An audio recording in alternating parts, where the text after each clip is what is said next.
Hello everyone, हरे Krishna. Hopefully आप सब लोग काफ़ी अच्छे होंगे एंड आपकी प्रिपरेशन भी बहुत अच्छी चल रही होगी।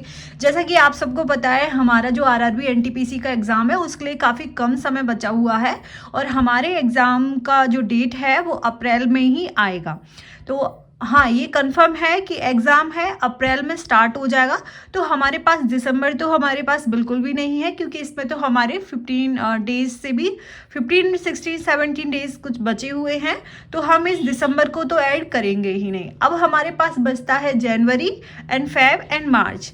फिर आप अगर प्रिपरेशन स्टार्ट कर रहे हो तो आपको भी सिलेबस भी कंप्लीट करना है, फिर रिवीजन भी करोगे एंड प्रैक्टिस भी करोगे और साथ ही साथ आपको मॉक भी देने हैं। तो इसके लिए हमारे पास काफ़ी कम टाइम है। हमारे पास है 3 मंथ और 3 मंथ के अंदर आपको सिलेबस कंप्लीट करना है, फिर आपको रिवीजन भी एंड मॉक भी देना है। तो मैं स्टार्ट कर रही हूँ आरआरबी एनटीपीसी की डेली टारगेट सीरीज 90 डेज की, जो कि मैं स्टार्ट करने वाली हूँ 15 दिसंबर से। तो अभी हमारे साथ काफ़ी सारे स्टूडेंट हैं, वो ऐड हो चुके हैं।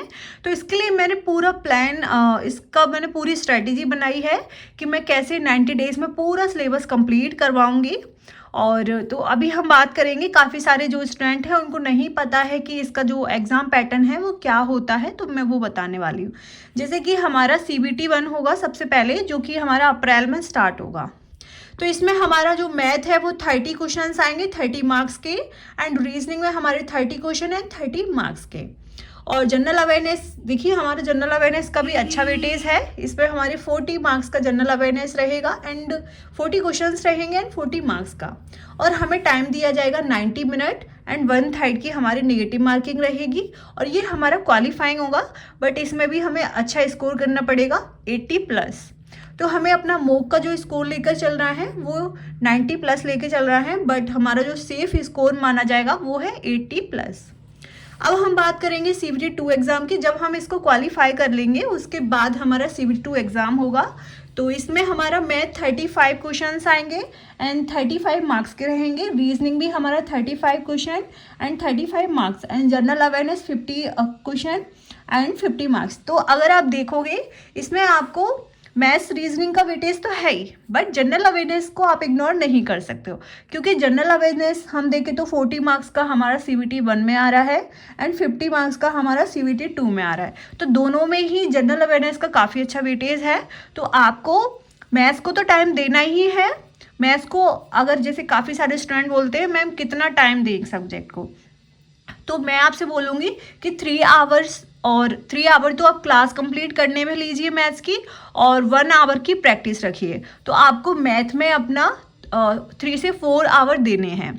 और फिर हम रीजनिंग की बात करें तो रीजनिंग में आप 1 से 2 आवर दे सकते हो। रीजनिंग मोस्टली स्टूडेंट का अच्छा होता ही है। और फिर जनरल अवेयरनेस की बात आती है तो देखिए जनरल अवेयरनेस को आपको ज़्यादा टाइम देना पड़ेगा, जैसे कि 4 आवर तो आपको पर डे देने ही पड़ेंगी। जनरल अवेयरनेस को आप इग्नोर नहीं कर सकते हो। सिलेक्शन तो आपको सारे सब्जेक्ट में ही अच्छा स्कोर करना पड़ेगा, जब ही मिलेगा, क्योंकि हम स्कोर लेके चलेंगे 80+। और 80+ स्कोर के लिए हमारा हर सब्जेक्ट ही अच्छा होना चाहिए। हाँ, बट जनरल अवेयरनेस में कुछ ऐसे टॉपिक्स होते हैं जिनको हम नहीं कर पाते हैं और जिनका कोई फिक्स भी नहीं रहता है, जैसे करंट अफेयर वगैरह होता है। लेकिन हम बाकी टॉपिक्स अपने फिक्स कर सकते हैं, जैसे कि हमारा हिस्ट्री है, पॉलिटी, इकोनॉमिक से कम क्वेश्चंस आते हैं, ज़्यादा नहीं पूछे जाते हैं। पॉलिटी हो गया, स्टैटिक जीके हो गया, साइंस काफ़ी ज़्यादा इंपॉर्टेंट होता है, जो कि रेलवे का फेवरेट होता है। तो साइंस आपको काफ़ी अच्छे से पढ़ना है। और मैं आपको स्कोरिंग बता रही हूँ आप कहाँ कहाँ से स्कोर कर सकते हो। तो साइंस से आप स्कोर कर सकते हो। साइंस से हमारे 10 से 12 क्वेश्चन है जो एग्जाम में पूछे जाएंगे।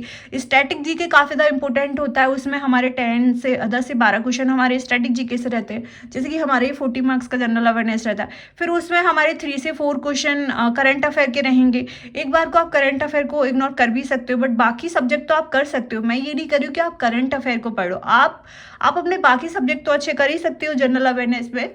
तो बाकी सब हमारी जो डेली टारगेट सीरीज होगी उसमें मैं आपको गाइड करती रहूँगी कि आपको क्या पढ़ना है, क्या नहीं पढ़ना है, क्या चीज़ें आपको इग्नोर करनी है। अगर आपका सिलेबस बाकी सब कंप्लीट हो चुका है तो आप करंट अफेयर पढ़ सकते हो। और अब ये तो हमारा CBT 2 का रहेगा। और इस CBT 2 में देखिए ये हमारा जो टोटल होता है 120 मार्क्स का, 120 मार्क्स का हमारे ये एग्ज़ाम होता है। और इसमें हमारी नेगेटिव मार्किंग रहती है 1/3 की, और सेफ स्कोर हमारा 100+ रहेगा। और मॉक स्कोर हम मान सकते हैं 100 प्लस ही हमारा मॉक स्कोर, 100 प्लस मान लो सेफ स्कोर, और मॉक स्कोर माने तो 100 प्लस होना चाहिए CBT2 में। तो अब इसमें जो इम्पोर्टेंट है, अब हमारे पास काफ़ी कम समय में स्मार्ट स्टडी करना बहुत ज़्यादा ज़रूरी है। तो सबसे पहले आप लेके चलो कि देखो मैथ्स रीजनिंग तो आप कर ही लेते हो, ठीक है, और फिर हम जनरल अवेयरनेस की बात करें तो ये देखो कि सबसे ज़्यादा जो क्वेश्चंस हैं, जो वेटेज है वो कहाँ से है। आपको सबसे पहले स्मार्ट अप्रोच लगानी है अपनी, तभी आप सिलेबस अपना कंप्लीट कर सकते हो। और बाकी मैंने पूरा जो प्लान है 90 डेज़ का पूरा शेड्यूल बना के रखा हुआ है कि आपको कैसे कंप्लीट करना है, किस चैप्टर को आपको कितना टाइम देना है, सब कुछ मैंने लिख रखा है। पूरा सिलेबस जो भी इम्पोर्टेंट टॉपिक्स हैं मैंने सब लिखे हुए हैं। ये सारे टॉपिक्स मैं आपको डेली टारगेट सीरीज में कंप्लीट करवाऊंगी। एंड कि ये हमारा पूरा मैथ्स का सिलेबस है आरआरबी एनटीपीसी का। और मैं आपको बता देती हूँ कि आरआरबी एनटीपीसी में हमारा अर्थमेटिक का ज़्यादा वेटेज है। आपको अर्थमेटिक पर ज़्यादा अपना वर्क करना है। हाँ, एडवांस मैथ्स भी काफ़ी इंपॉर्टेंट है, बट आपको अर्थमेटिक के क्वेश्चन ज़्यादा देखने को मिलेंगे। तो आप अपना अर्थमेटिक को काफ़ी अच्छा करो, देन उसके बाद आपको एडवांस मैथ्स करना है। तो इसमें काफ़ी सारे स्टूडेंट को सिलेबस ही नहीं पता है कि क्या है। तो ये हमारा, मैंने ये टारगेट बनाया हुआ है कि हम इसको कैसे कंप्लीट करें कि हमारा 90 डेज़ में पूरा सिलेबस कंप्लीट हो जाए। आज मैं मैथ का बता रही हूँ, कल वीडियो आएगी उसमें मैं रीजनिंग एंड जनरल अवेयरनेस का पूरा बताऊंगी। कल शाम तक आ जाएगी वीडियो, तो कल वाली आप वीडियो देख लेना, उसमें आपको पूरा देखने को मिल जाएगा। और साथ ही साथ मैं आपको एक इम्पोर्टेंट बात भी बताना चाहती हूँ कि आप किसी भी एग्ज़ाम की प्रिपरेशन कर रहे हो, मॉक टेस्ट बहुत ज़्यादा ज़रूरी है देना। अगर आप मॉक नहीं दे रहे हो, लास्ट टाइम हो या फिर आपका प्रिपरेशन अभी चल रहा है, आपने थोड़ा भी सिलेबस अपनी कंप्लीट किया है, तो मॉक जरूर देना है। तो अभी टेक्स्ट बुक पे सेल स्टार्ट होने वाली है, कल परसों कल स्टार्ट होगी। कल आपको काफ़ी कम प्राइस में मॉक टेस्ट मिलेंगे, तो आपको मॉक टेस्ट पास प्रो जरूर परचेज करना है। 1 ईयर का कर लेना, जिससे आप सारे मॉक टेस्ट दे सको। आरआरबी एनटीपीसी के आपको सारे मॉक टेस्ट मिल जाएंगे, इसमें प्रीवियस ईयर क्वेश्चंस भी मिलेंगे। तो ये आपको जरूर परचेज करना है, कल सेल स्टार्ट हो जाएगी, कल कर लेना, ठीक है। अब हम बात करेंगे अपना जो भी मैंने बनाया हुआ है कि जैसे कि हमारा मैथ्स है, मैथ्स हमारा काफ़ी ज़्यादा वेटेज वाला सब्जेक्ट है और इसको कवर करने में काफ़ी टाइम भी लगता है। अब जैसे कोई बेसिक से स्टार्ट कर रहा है तो उसको प्रॉपर टाइम भी देना पड़ेगा। अगर आप सच में भी चाहते हो कि आपका 90 डेज़ में पूरा सिलेबस कंप्लीट हो जाए, तो आपको पर डे 4 से 5 आवर मैथ्स को देने ही पड़ेंगे। 4 आवर आपको जनरल अवेयरनेस को देना ही पड़ेगा एंड 1 से 2 आवर आप रीजनिंग को दे सकते हो, लेकिन समय तो आपको देना ही पड़ेगा अगर आप 90 डेज़ में अपना पूरा सिलेबस कंप्लीट करना चाहते हो। जो सिलेबस हम 1 ईयर में कंप्लीट करते हैं वो आप 3 मंथ में कंप्लीट करना चाहते हो, तो टाइम तो देना ही पड़ेगा। हाँ, तो सिलेक्शन लेना है तो टाइम तो आप दोगे ही, मुझे पता है। और फिर ये हमारा जो सिलेबस है, अब जैसे कि अब देखो टाइम काफ़ी कम है, तो हमें क्या करना चाहिए, 3 डेज़ में हमें पूरा परसेंटेज अपना कंप्लीट कर लेना चाहिए with concept, PYQs, practice, revision. 3 days में आप कंप्लीट करोगे परसेंटेज का चैप्टर। जब आपका ये पूरा कितना टाइम किस चैप्टर को आपको देना है, जब आपका 90 डेज़ में पूरा सिलेबस कंप्लीट होगा। सो इसी तरीके से प्रॉफिट एंड लॉस को आपको 3 डेज़ देने हैं पूरा प्रैक्टिस। पहले आप 2 दिन आप कंसेप्ट सीख सकते हो और 1 डे आपको प्रैक्टिस के लिए रखना पड़ेगा। इसी तरीके से आप डिस्काउंट के चैप्टर को 2 दिन में अपना कंप्लीट कर सकते हो। रेशियो एंड प्रोपोर्शन को आपको 3 डेज़ में कंप्लीट करना है। देखिए आप 2 दिन में तो आप अपनी क्लास कंप्लीट कर लोगे और 1 दिन में आपके पूरे PYQs हो जाएंगे। तो ये पूरा सिलेबस है, किसको कितना दिन देना है वो मैंने लिख रखा है।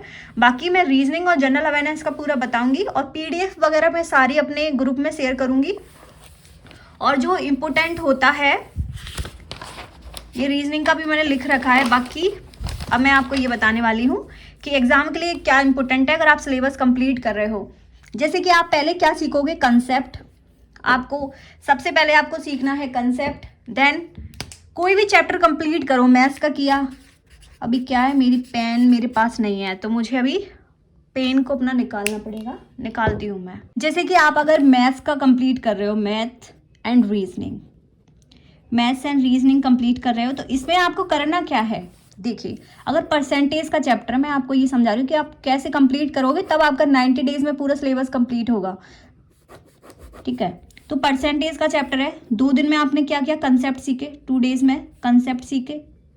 1 डे रखो प्रैक्टिस के लिए कि पूरा 1 डे में कितनी भी आपको क्लासेस देखने पड़े, 5 देखना पड़े, 10 देखना पड़े एक दिन में, कैसे भी आपको देखना पड़े, लेकिन आपको 2 दिन में कंप्लीट करना है ये। एंड 1 डे फॉर प्रैक्टिस, एक दिन में पूरे कंसेप्ट अपने पूरे रिवाइज करो, कंसेप्ट रिवाइज करो, PYQs लगाओ, ठीक है। फॉर प्रैक्टिस, राइटिंग काफ़ी घटिया हो रही है इसके लिए सॉरी। और फिर 1 डे फॉर प्रैक्टिस, फिर उसके बाद रहता है हमारा PYQs। परसेंटेज कंप्लीट किया, PYQs करो। अब उसके क्या करो, PYQ। इससे तुम्हें क्या होगा, एग्जाम पैटर्न पता चलता जाएगा। जो भी चैप्टर अपना कंप्लीट होता जा रहा है उसके PYQs लगाते जाओ। एंड ऑलवेज जैसे कि सीक्वेंस में करो, अगर परसेंटेज किया है तो परसेंटेज ही करो, परसेंटेज के साथ नंबर सिस्टम को ना लेके चलो, परसेंटेज करो, फिर उसके कंसेप्ट सीखे, PYQs लगाओ। फिर क्या करना है, फिर आपने रेशियो एंड प्रपोर्शन सीखा, फिर उसके कंसेप्ट सीखे, PYQs लगाए। ऐसे आपको सीक्वेंस में करना है, ठीक है, प्रिपरेशन, तभी आपको इंटरेस्ट भी आएगा एंड वो जो सारे कंसेप्ट है आपके दिमाग में बैठेंगे, वरना कुछ भी नहीं बैठेगा इस तरीके से। अगर आप नंबर सिस्टम का भी कचड़ा कर रहे हो, फिर रेशियो एंड प्रपोर्शन पढ़ रहे हो, तो आप सीक्वेंस में अपनी तैयारी करो। ये तो हमारे मैथ्स रीजनिंग के। और जनरल अवेयरनेस के बारे में बताऊंगी। जनरल अवेयरनेस में क्या इंपॉर्टेंट है, थ्योरी कंप्लीट की, देन PYQ। जिस दिन थ्योरी कंप्लीट कर रहे हो उसी दिन उसका PYQ करो। कोई भी चैप्टर किया, स्टोन एज किया, इंडस वैली सिविलाइजेशन किया, या फिर साइंस का किया, साइंस काफ़ी इंपॉर्टेंट है। आप चाहें तो साइंस, पॉलिटी और स्टैटिक GK, इन सब्जेक्ट को जरूर करो। मैं कहती हूँ इन सब्जेक्ट को जरूर करो। And history, science, polity, static GK, history, in subject को आप कंप्लीट कर लो 1 मंथ में। अगर करोगे तो ये पूरा 1 मंथ में हो जाएगा, बट आपको टाइम देना पड़ेगा 4 आवर पर डे। 4 आवर आप पर डे दोगे तो ये कंप्लीट हो जाएगा। पढ़ना तो पड़ेगा, समय कम है, 3 मंथ के अंदर पूरा सिलेबस कंप्लीट करना है, सही से अपना टाइम देना पड़ेगा स्टडी को, साथ ही साथ प्रीवियस ईयर क्वेश्चंस भी सॉल्व करने पड़ेंगे। तो मेरा क्या है, अभी मैं टारगेट सीरीज स्टार्ट कर रही हूँ, तो उसमें मैंने ये बनाया हुआ है कि 90 डेज़ की हमारी टारगेट सीरीज रहेगी। बट इसमें क्या रहेगा, 90 डेज़ में सिलेबस कंप्लीट होगा एंड साथ में रिवीजन हम करते चलेंगे, साथ में करना है रिवीजन, अलग से कुछ नहीं करना है। फिर PYQs करने हैं, PYQs भी करने हैं। जो भी चैप्टर कंप्लीट हो रहा है रिवीजन करो, PYQs करो, साथ ही साथ करना है। ये नहीं है कि 10 दिन पहले परसेंटेज का चैप्टर किया था, 10 दिन बाद रिवीजन कर रहे हैं, नहीं। जब आपने पढ़ा है, नोट्स पढ़े हैं, तब आप, जैसे कि आपने अभी कंसेप्ट सीखे, आपने नोट्स बनाए, क्लासेस देखी, और तुरंत आप PYQs लगाओगे तो आपको समझ में आएगा। अब जैसे कि हमारी प्रीवियस ईयर क्वेश्चंस की बुक है RRB NTPC की, उसमें सारे प्रीवियस ईयर क्वेश्चंस दिए हुए हैं, आपने परसेंटेज की प्रैक्टिस करी, और उसमें जो क्वेश्चंस आपको नहीं आ रहे हैं पहले सारे क्वेश्चंस लगाओ, जो क्वेश्चंस नहीं आ रहे हैं उन पर टिक करो, फिर उनको बार बार रिवाइज करो। जो क्वेश्चंस नहीं आए थे कि ये डिफिकल्ट क्वेश्चंस अब आपको कैसे बनाने हैं, क्यों नहीं बने थे, क्या अप्रोच लगेगी उसमें, तो वो सारी उनको टिक कर लो, उनको मल्टीपल टाइम्स रिवाइज करो। अगर इन चांस वो क्वेश्चंस आपको एग्जाम में देखने को मिलते तो आप उनको तुरंत अटेम्प्ट कर पाओगे। तो ये करना है। तो ये हमारी डेली टारगेट सीरीज स्टार्ट होने वाली है 15 दिसंबर से, और तो होपफुली आपको काफ़ी अच्छे से समझ में आया होगा। एंड आपको कोई भी हेल्प चाहिए तो आप बता सकते हो। एंड आप टेलीग्राम ग्रुप जरूर ज्वाइन करें, उसका लिंक मैंने वीडियो के डिस्क्रिप्शन में डाल रखा है एंड कमेंट सेक्शन में भी मैंने पिन कर दिया है। तो आपको टेलीग्राम ग्रुप जरूर ज्वाइन करना है RRB NTPC का, जिससे आप डेली टारगेट सीरीज में ऐड हो पाओगे। सो मिलते हैं फिर नेक्स्ट वीडियो में। हरे कृष्णा सभी को।